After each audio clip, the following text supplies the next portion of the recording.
here of using the Google suite of products. The culmination of this today is taking some of those products that we've been working with, like Google Docs, Slides, Sheets, and now sort of the next step. How can you set up notifications, especially if you're collaborating, to know when someone has changed the document, updated it, whatever. There's a couple of different ways to track that, but you can also set up notifications for some of that. We're also going to take a look at how can you assign basically certain things with it, especially if it's broken down into parts, where certain people have certain responsibilities with a document and you don't need to be taking on the whole thing yourself. Now, there's some workarounds that are going to have to be kind of thought of as well with some of these, because unfortunately it's not exactly a perfect setup depending on what you're using, but we'll talk about some of that. I'll also demonstrate one of the very first things we'll talk about is version history and why you might want to use and name certain version histories. It actually can be quite beneficial, especially if, for example, you were needing a version A, B, C, maybe perhaps of a quiz, and you're putting different questions in each version. So we'll discuss that briefly as well. And I'm sort of jumping around with my workshop objectives a little bit. And we'll also just talk about file conversion, things from the Microsoft suite of products like a Word document, converting it into a Google Doc, what that actually ends up doing in your drive. So to start off, we briefly touched on this yesterday, the idea of uploading any sort of file to your drive. When you upload anything, you can either use the new button that's in your drive as you see here, or right click in some negative space and same prompts will show up, file upload. You can upload an entire folder as well. It doesn't have to be only item by item. And then of course this will import it into your drive. When you choose file or folder and you click open, the process begins and you will see basically it's starting to convert or transfer, if you will. Like always, I like to try to demo that. So if I'm off in space and I go to, in this case, we'll say folder upload, maybe I'm going to upload this entire Quality Matters upload. Very simple. 75 files. Now I'm not going to do that right now because it'll take quite a while, but we would get that prompt that we just saw in our presentation down in the corner, and it basically would give you a status update, and a green check mark would pop up once that entire folder or one file has been uploaded. Now, once it's in Drive, what if you want to be able to work with these things in the Google suite of products? So I'll demo this as well. You'll notice in my screenshots, I have something that is a PowerPoint, and it's actually creating a annotated PowerPoint, which is the same thing I'll demo in a moment. Again, if I'm hovering over it and I right click and I go open with, then the equivalent of this is Google Slides. It will open that. If I'm already viewing it, file, and I come down to save as Google Slides. You'll notice in my last little screenshot here, number 4, once you convert a Microsoft product in Drive to the Google Suite version, Google Suite version of that, you'll end up with 2 versions of that same file or that same item. You'll end up with a Microsoft version, which you've already uploaded. And if you can see that icon, it says, it's got the P, very much like PowerPoint, but then you'll also have the Google Slide version. Now, what you do from here is really up to you and your organization. Do you want to just keep only the Google Slide version? So, okay, you can remove the Microsoft product. You can keep both versions if for some reason you need to keep both in there.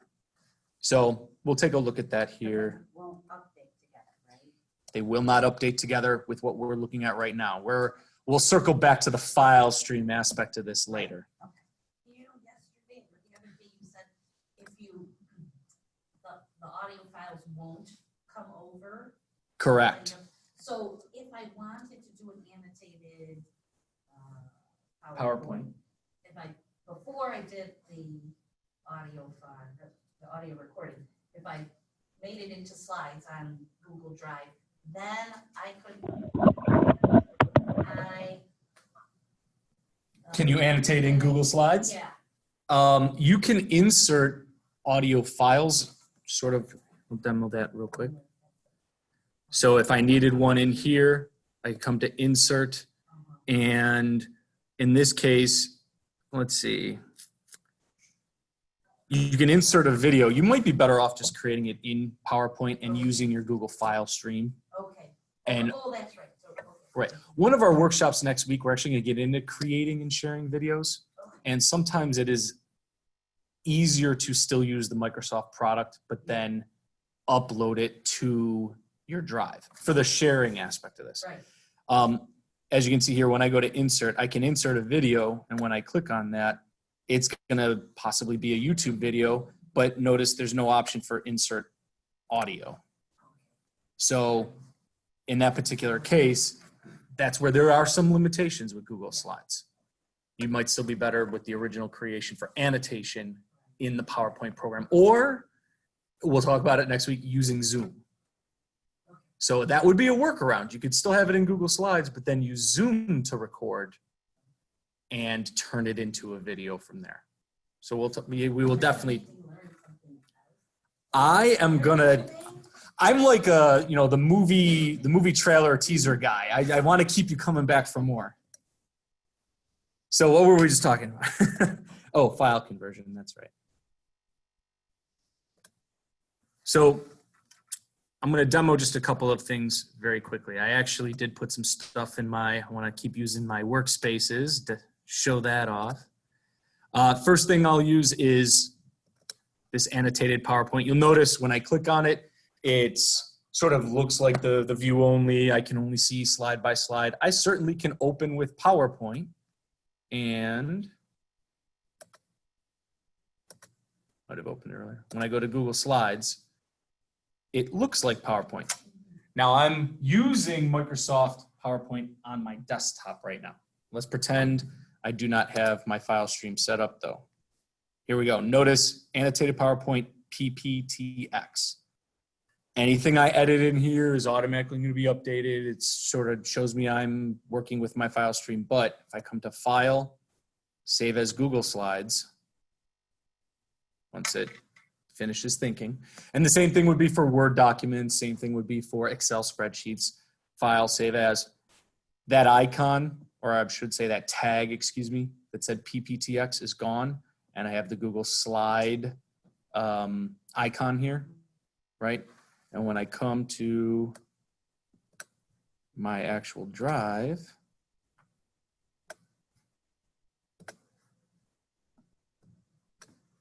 it made a copy of it.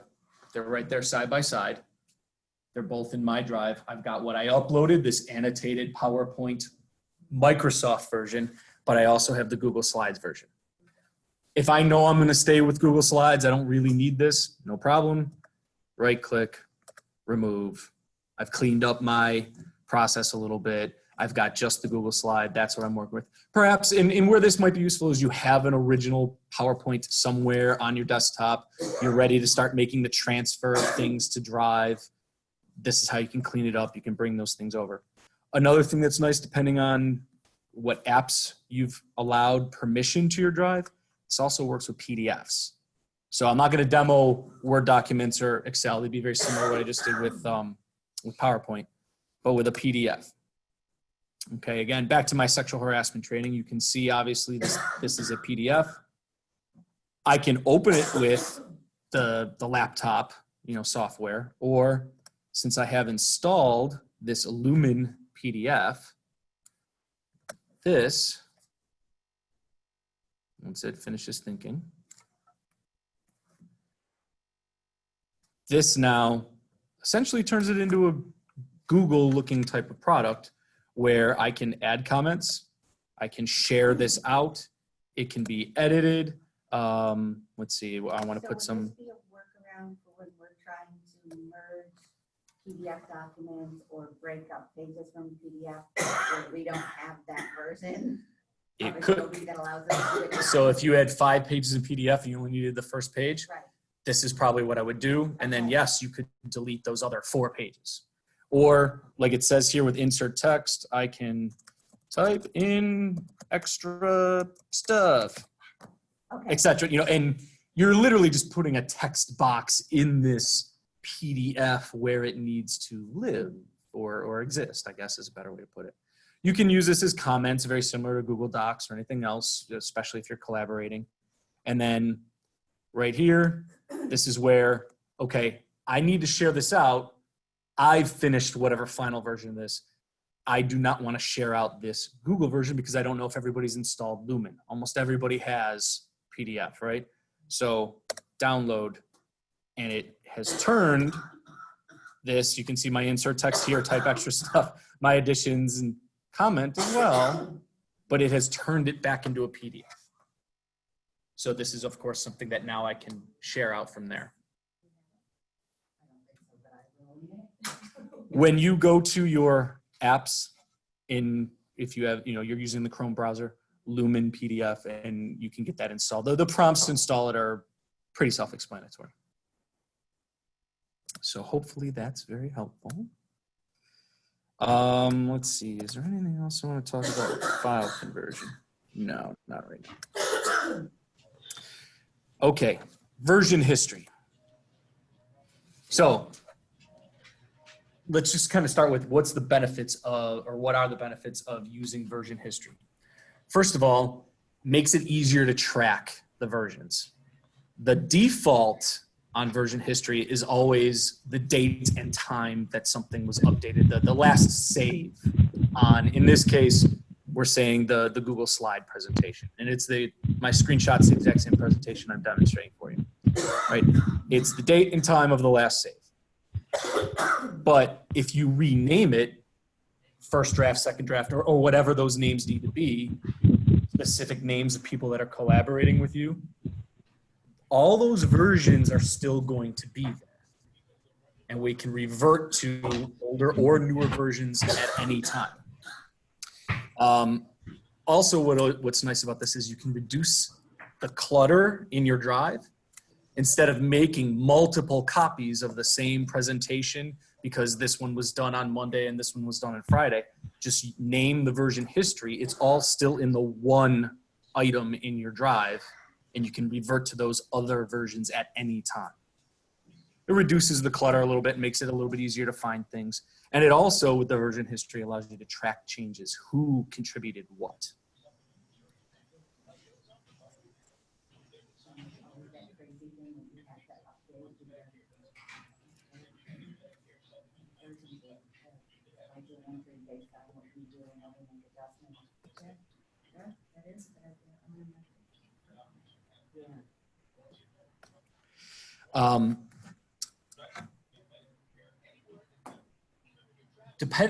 Regardless of whichever version you're looking at, you'll still be able to see the editor contributions or comments, which we'll circle back to with assigning aspects of this in a moment as well. So why are we being slow today? As well as with version history, you can make a copy of a version. So let's just say you did have versions A, B, C, but you know what? Version C is really good. I do want to make that separate to make sure I just need that to live somewhere else for some reason. Make a copy of that version. Now you will have two of the same item, but that copy in your drive is just for you. Nobody else is contributing. That original collaborator one is still being updated as collaborators do their thing. Or save your own version if you just need it for your own files. And then, as it says here, give your file a new name, leave copy, comments, and suggestions unchecked if you want to leave, if you do not want those to come over with the copy. Or you can check that because you still do want to see comments and suggestions in that updated version. Peter, do we have any questions coming through? I haven't really been monitoring. Okay. Okay. So I'm going to demo this with what we're looking at right now. Okay. This Ashley asks, so this version history would be helpful for syllabi, for example, correct? You can have your main template, but then each time you teach it, create a new version. Absolutely. And I think that's an excellent way to use this. You have your main template syllabus, and then you could name it per course. If there are slight changes from one course to the next course, or Section. right section, or from year to year, or program to program. I think that's an amazing idea, to be honest. Absolutely. Just demoing a couple things using this Google slide for version history. What's also nice about this, when you access the version history, and if you didn't see how I got there, I can either go File, Version History, and see it, or usually you have some sort of prompt saying when the last edit was made, clicking on that. And in this case, I have a mixture of today's date and the last update that was made, plus some named versions I had created with final version, second draft, etc. If I know I really only need the named versions, I simply toggle that. And other than a few, I don't know, about 40 minutes ago, almost an hour ago, notice the only versions here are final, second, first draft. And when I click on, we'll say second draft for right now, I can restore to this version if for some reason I know this is the one I need to go to. Whoops. Yes, restore. Give it a moment, and it even tells me restored version, second draft. Oh, you know what? Actually, I don't want that. I do want that final draft. No problem. Click on version history again. Come back to final version, restore. You can jump from older to newer, newer to older, and so on. It will save all of those version histories. While we're here, come next to this version history, and I can also from here name this version. So I want to rename it from October 4th at 10:20, which obviously was just about 10 seconds ago.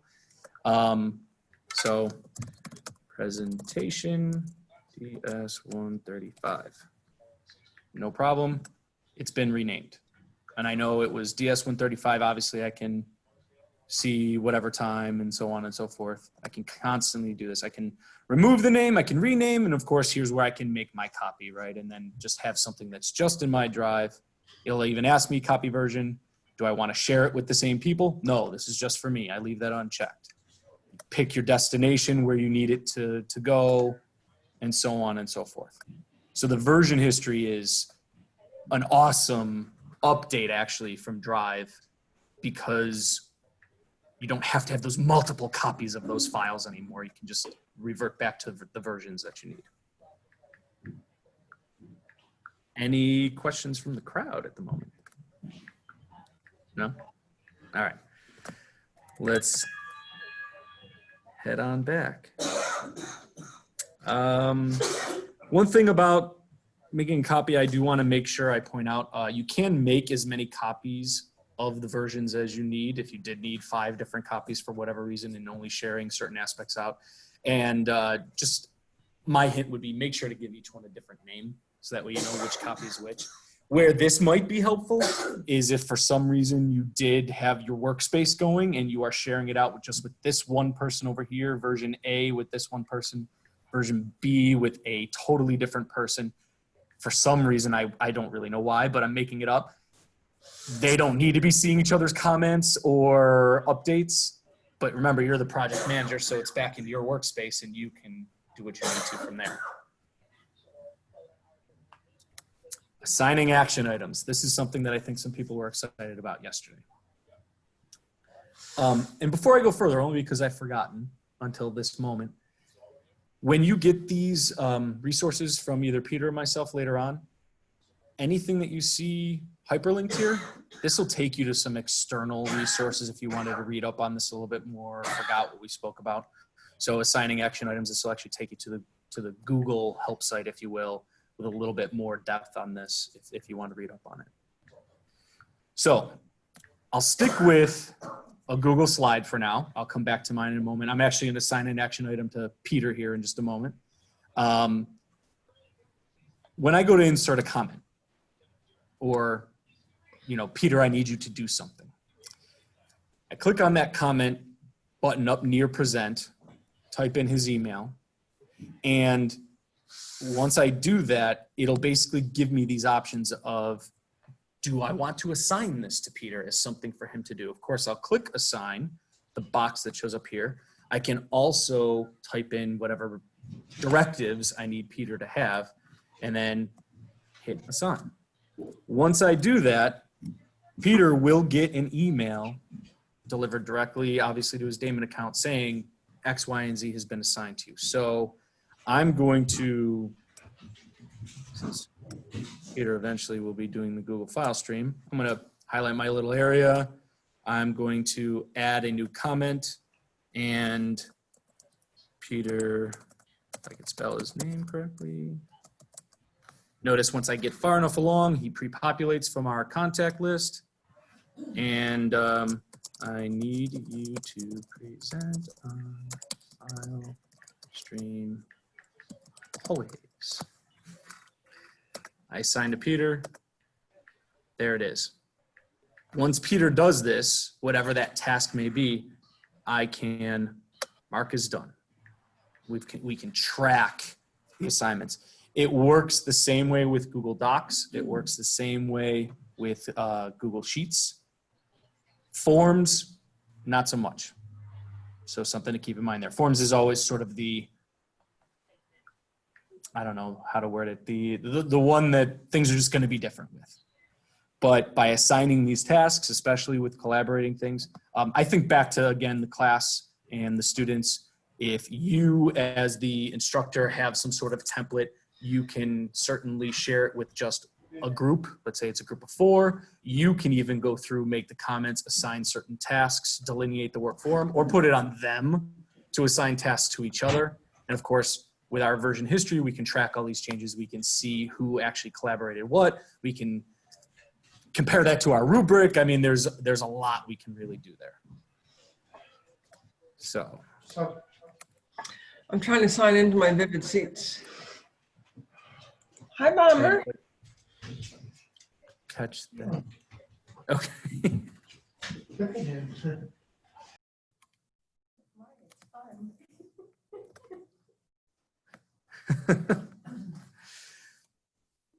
All right. One of our final things to talk about today, notifications. This is where some workarounds will probably have to come into play for some of these. So you think about your setup and how you're collaborating on things. Notifications for Sheets is very straightforward. It's very nice. You can definitely set up the notifications. You'll know when things are changed. Again, hyperlinked here, but so you can read on this later. When you go to Tools, scroll down to Notifications, and then really it's just following the prompts. Once you choose when and how you would like to be contacted about changes, you will have the option to set additional rules. So it's not like you can only set one rule at a time. You can set multiple rules. And again, as always, I will demo this. So Sheets and Forms have very similar ways in which you can set up notification rules. In Forms, when you go to Responses, you'll have that Google Sheets icon off to the side with the 3 dots, and you can really just get email notifications of new responses. So you're sending out a survey, and or if you are using Google Forms as a quiz or a test or something in your course, every time one is submitted, you can get an email coming in. And this is one way you could also track through email, if you wanted to, who has actually submitted the form. But let's demo as always. Not you. So I'm going to use, which one do I want to use? I'm going to use this one for a moment. So we're talking notifications, notification rules, and very simply, anytime any changes are made, I want to maybe I want to get emailed right away. No problem, hit save. Or I'm good with a once a day email digest, and then it'll give me a trail of whatever changes have been made throughout the day by all my collaborators. I do that now, but I email like 20 emails. Right. So it's probably best if I do the daily, right? The daily might cut down on your inbox, yeah. While we're here, again, the comment part, if let's say you do not need the changes, but you want notifications on comments because you've shared this out only as comment only. Nobody else is the editor. You're the project manager. You're going to take their comments and plug them in where they need to be. Well, you can set the notifications to be only yours or none or all. So anytime a comment is made, you have 12 collaborators. You want to get notified on all comments, as an example. The comments will come to your email, and from there you can comb through them as you need and plug in things into. And what I just demonstrated here is jumping ahead just a little bit, but this notification on comments is your workaround for docs and slides. Docs and slides do not have the notification rules under tools. Okay, only sheets and forms will allow you to get that immediate. For forms, it'll be when there's a submission. For sheets, it'll be anytime there's changes with your collaborators if they have editing rights. I'll demo that with slides real quick. You'll notice I don't have anything here that says notification rules. So a workaround. I need collaborators on this slide, but I do not want them to make direct edits in the slide. I'll handle all of those. I'll give them that commenting only rights. Remember, with commenting only, yes, they can comment, but yes, they can also put suggestions in, right, to delete a section or adding in specific wording. And as long as my notifications are set that I will get all of those versus none or only my comments, I will get those things in my email. And then, of course, now it'll take me right to the slide. I can take it and copy it out of their comment and put it into the slide or into the document, wherever it needs to be. That would be the way I would maybe think about workarounds when you want notifications also attached to it.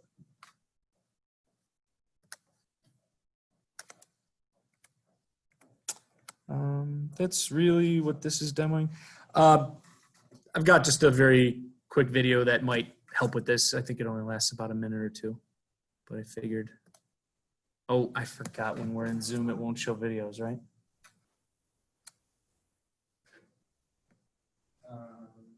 Stop sharing for a second. Or yes, when I'm sharing. Stop sharing.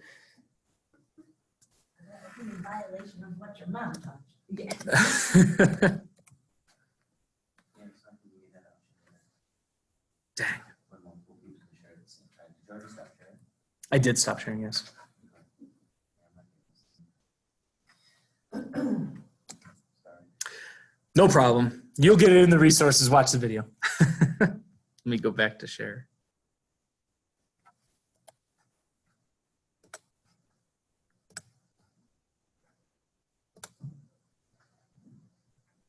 Okay, we're back. So, like yesterday, we've got some practice time. There are laptops here. You're welcome to get into your daemon from perhaps what you shared with Peter and I yesterday. I didn't delete that document or remove it. I hope you haven't. It's okay if you did. You can Trying to clean up my drive. you can create a new one. You can use one that you don't mind sharing. But let's just practice very quickly. Assigning a task to either Peter or myself. Also name a version and set up a notification. I'm going to stop share now. Right, Peter? Since we're going to do some practice. Or do you want me to keep it on here? We'll keep sharing because if you go to your email, they can see the notifications you get Okay. or Right. when something's assigned to you. And Right. Okay. Okay.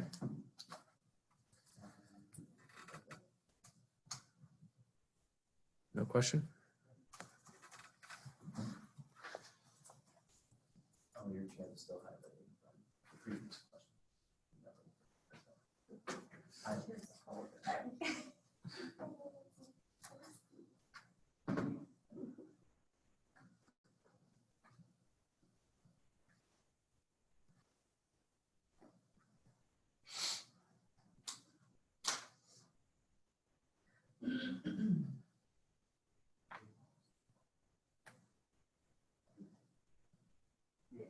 any of that.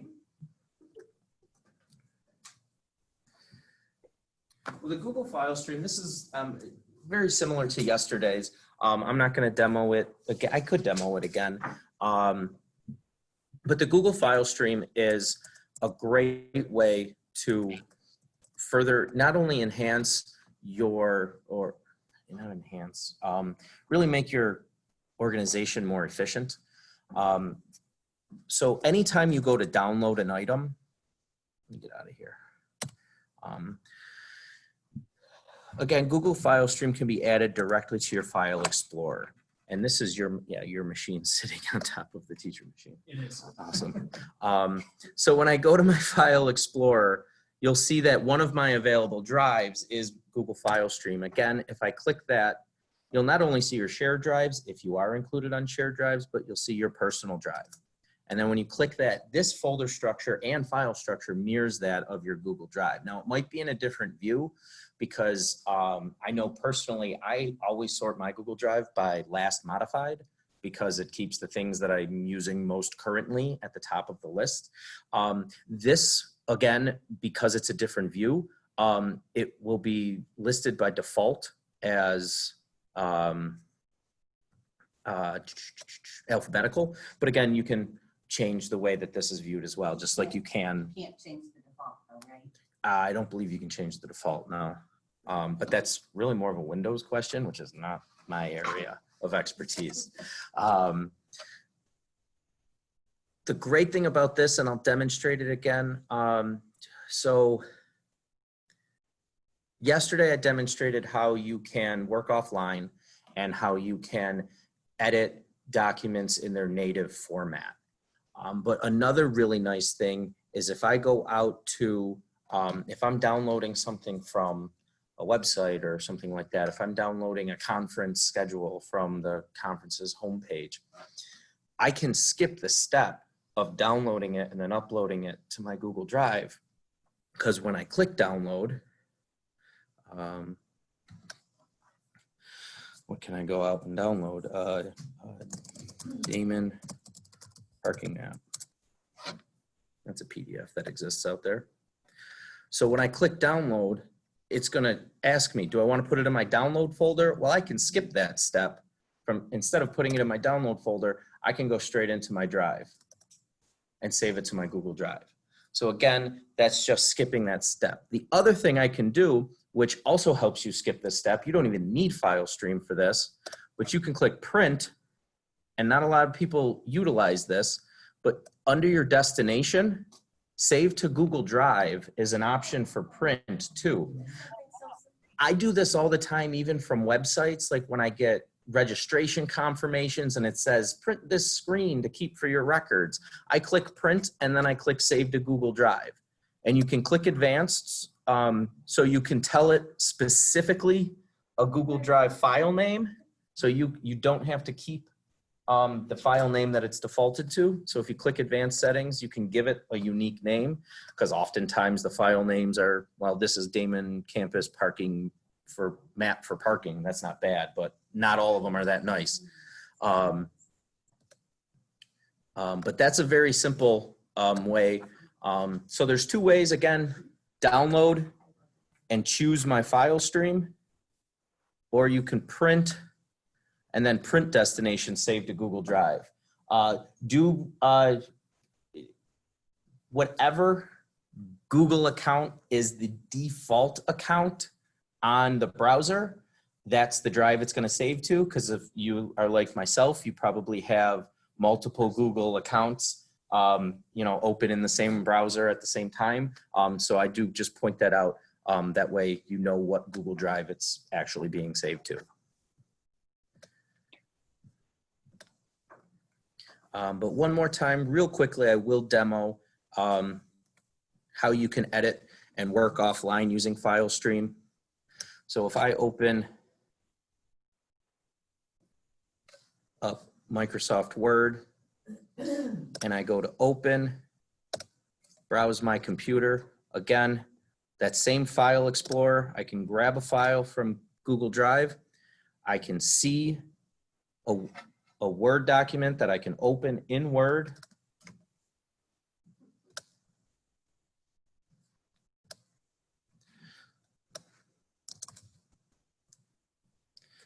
file stream demo. Got to remove this from a couple of your files now.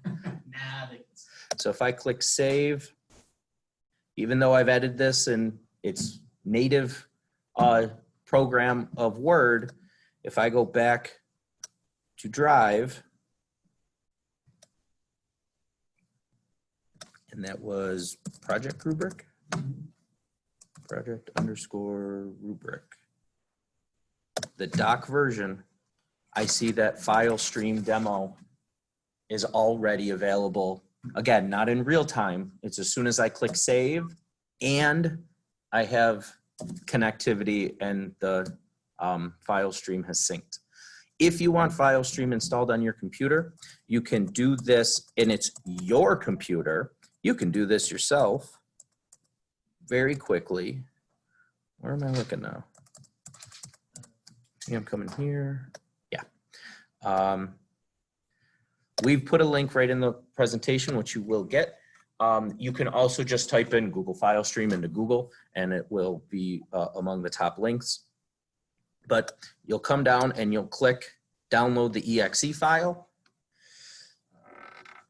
You'll run that exe file. If you're using a Daemon machine and your permissions have been restricted, you will need someone from the help desk to come put in an admin password to allow you to run that exe file. If it's your personal machine or your permissions have not been restricted yet, you can install it yourself and then take your machine to help desk so they can increase the restrictions on it. And then it's just going to ask you to sign in. It's going to ask for your Google credentials so it knows what Google account that Google file stream will be connected to. So if I go, you can see if I go down here to my programs, I have Drive file stream, and this is where I can actually, if I hit the arrow like I was shooting for, you can see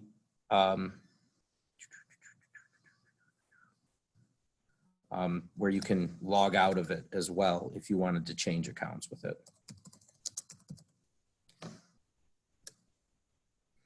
So you can open, or you can run it as administrator. Open the file location. But it's just, again, it's just an app that's running. You log into it and it connects your file stream or your files to the computer. I'm not going to demo it this time, but even if you're offline, not connected to Wi-Fi, you will have access to all of your documents in their current version the last time you were connected to the internet. If you make changes, the next time you're connected to the internet, those changes will sync and take effect. And they sync automatically, right? They will sync automatically. You don't have to click go. Okay.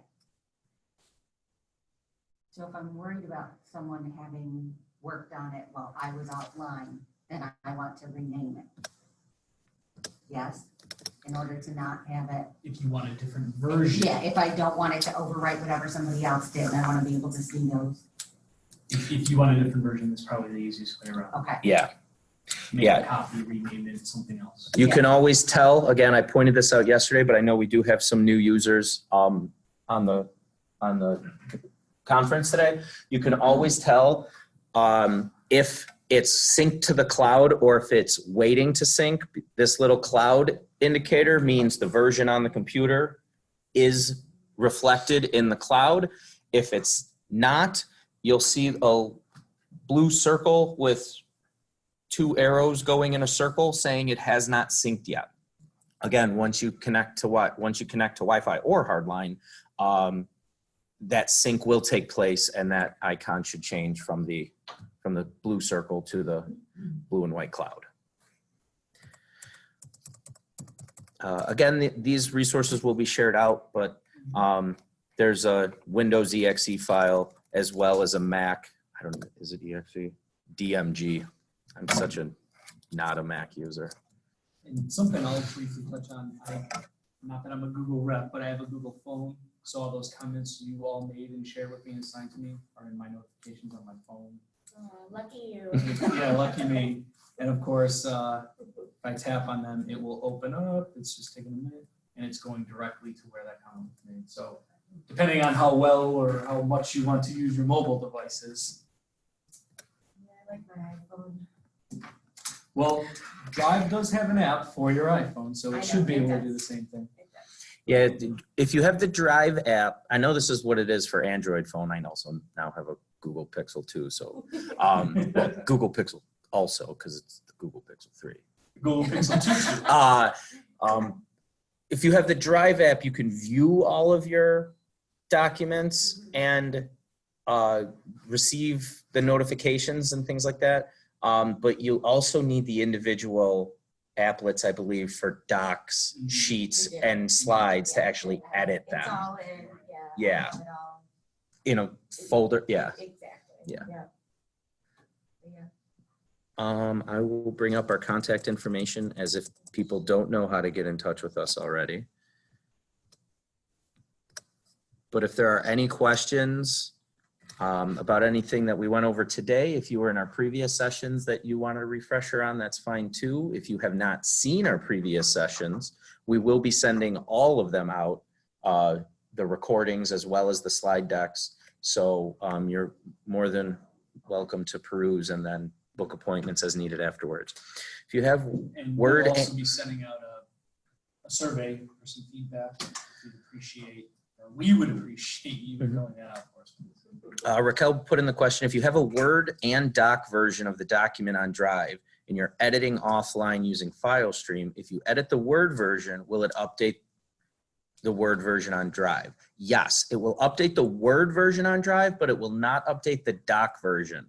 Because once you convert a Word version to a doc, they're viewed as two different files. Even though they're start as the same file in different formats, they will be two different files. But yes, if you have a Word version in Drive, you edit it using FileStream in Word offline, it will sync and update your Drive version, not your doc version. Again, we spend all this time telling you, you know, hey, convert to docs instead of Word, and then it's like, oh, by the way, you can still use Word if you want. Right. Well, thanks, guys. This was Thank you. helpful. Did you log out? Yes. All right, have a nice weekend. You as well. Thank you for attending the past couple of days. Thank you, Pete.